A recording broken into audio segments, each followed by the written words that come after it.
महाराज श्री जय सिया राम। जय सिया राम। महाराज श्री हमारे फेसबुक चैनल श्री राम रसधारा के माध्यम से आज अमरावती महाराष्ट्र से सावित्री संजय जी पवार ने कांटेक्ट नंबर पर एक प्रश्न किया है कि महाराज श्री क्या भक्ति मार्ग से धन प्राप्त करने की कोई सरल विधि हो तो कृपया कर मार्गदर्शन करें। जय सिया राम। सर्वप्रथम हम अपने श्री राम रसधारा परिवार की ओर से श्री सावित्री संजय जी पवार का हार्दिक अभिनंदन, वंदन एवं भाव भरा राम राम प्रणाम करते हैं। बड़ा ही सुंदर प्रश्न आज आपने हमारे सत्संग आयोजन में किया है। पवार जी, यदि भक्ति मार्ग की बात करते हैं तो सबसे पहले भक्ति मार्ग में धन का एक स्वरूप होता है। उस धन के स्वरूप को लक्ष्मी के रूप में देखा जाता है। आज सारा जगत प्रायः विद्यालयों में शिक्षा भी पेट पूर्ति की दी जाती है कि किस प्रकार उदर पूर्ति की जाए। धन का जो वास्तविक स्वरूप है वह लक्ष्मी है और उसको प्राप्त करने के लिए हम सभी लक्ष्मी पूजन, लक्ष्मी अर्चन, कई अनुष्ठान पाठ किया करते हैं।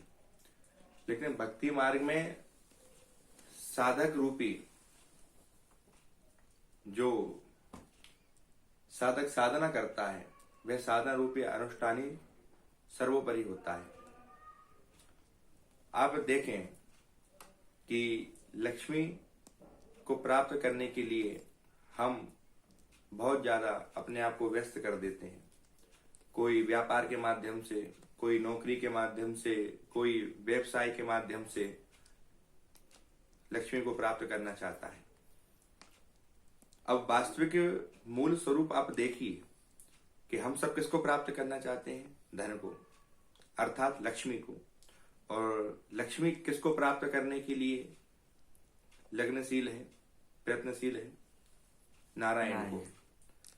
अब ये सीधा अंतर हमको समझ में आ गया है कि यदि लक्ष्मी प्राप्त करना चाहते हो तो लक्ष्मी जिसको प्राप्त करना चाहती है उसको पकड़ लो, लक्ष्मी सौदा प्राप्त हो जाएगी।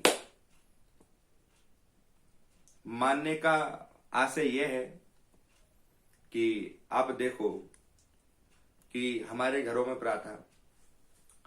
में प्रायः जो छोटे बच्चे होते हैं उनके शरीर में सामर्थ्य नहीं होता है किसी भी प्रकार का कि हम अपने सामर्थ्य से वस्त्रों को पहन सकें, अपने सामर्थ्य से भोजन प्राप्त कर सकें। लेकिन उनका समर्पण होता है, एक विश्वास होता है किनके प्रति?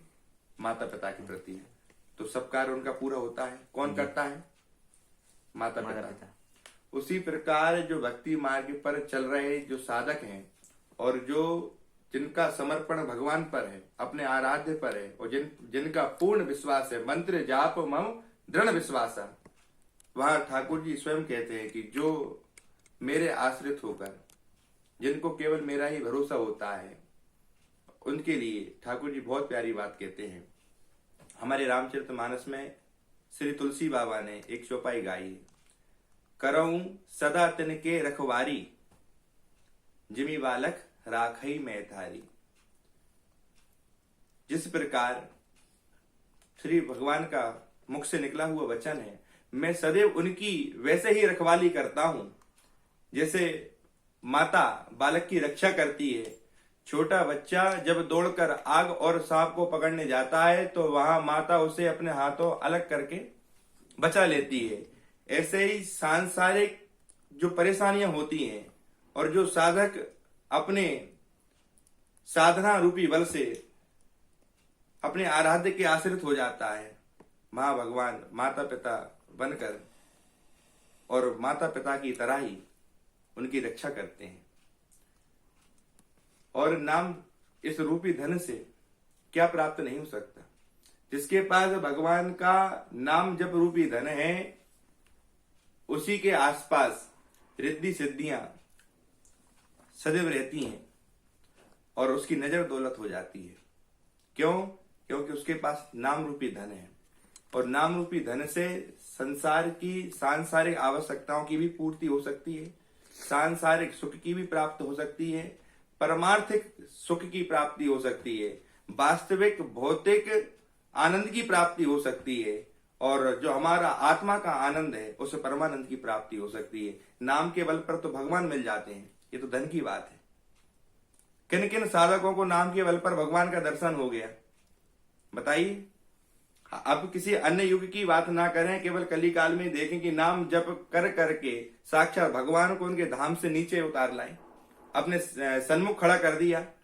तो केवल पवार जी धन कमाने की बात है तो भक्ति मार्ग में भगवान के नाम जप पर आश्रित हो जाइए, क्योंकि हमारे यहाँ एक दोहा है, अजगर करे न चाकरी,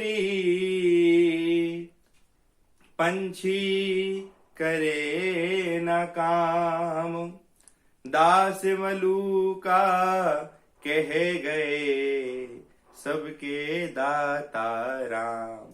सबके दाता राम, दास मलूका कह गए सबके दाता राम। जो बड़े से बड़ा विशाल देहधारी जीव है वह अजगर है, वह टच से मस नहीं होता, लेकिन भोजन उसका उसके पास पहुंच जाता है। उसकी आवश्यकता की वस्तु उसके पास पहुंच जाती है, बिना मेहनत के, बिना कर्म के। तो हमारा जो देह है वे अजगर के समान तो विशाल नहीं है, छोटा सा देह है, लेकिन अजगर का समर्पण है, भरोसा है। लेकिन हमारा भरोसा हम पर ही है, परमात्मा पर नहीं है। जब हमारा भरोसा हम पर ना होकर श्री ठाकुर जी पर हो जाएगा कि प्रभु मैं आपका हूं, आप मेरे हैं, उस दिन आप जो प्राप्त करना चाहेंगे वह आपको प्राप्त हो जाएगा। आई बात समझ में आप? जी। जय सिया राम। जय श्री राम।